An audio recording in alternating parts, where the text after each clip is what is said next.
હાય Dipal, parents તરફથી વારંવાર કેટલાક સવાલો આવે છે. શું હું તમને પૂછી શકું? અરે હા, સ્યોર, પૂછો ને. બાળકો સ્ટડીમાં ધ્યાન કેમ નથી આપતા? દરેક બાળકની લર્નિંગ સ્ટાઇલ અલગ અલગ હોય છે.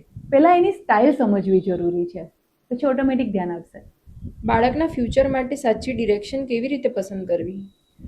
બાળકનું ફ્યુચર માટે પહેલા એની સ્ટ્રેન્થ અને ઇન્ટેલિજન્સ સમજવી જરૂરી છે, પછી ફ્યુચર ડિસાઇડ થઈ જશે.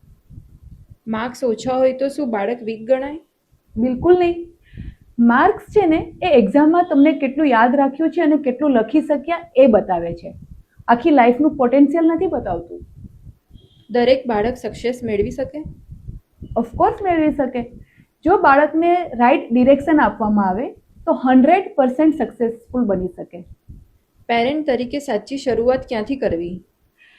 પેરેન્ટ તરીકે પહેલાં તો બાળકની કમ્પેરિઝન કરવાની બંધ કરો, બાળકને સમજો અને સપોર્ટ કરો. જો તમને બી કોઈ આવા પ્રોપર ગાઈડન્સ જોતું હોય તો વોટ્સઅપ કમ્યુનિટી જોઈન કરો, લિંક બાયોમાં છે.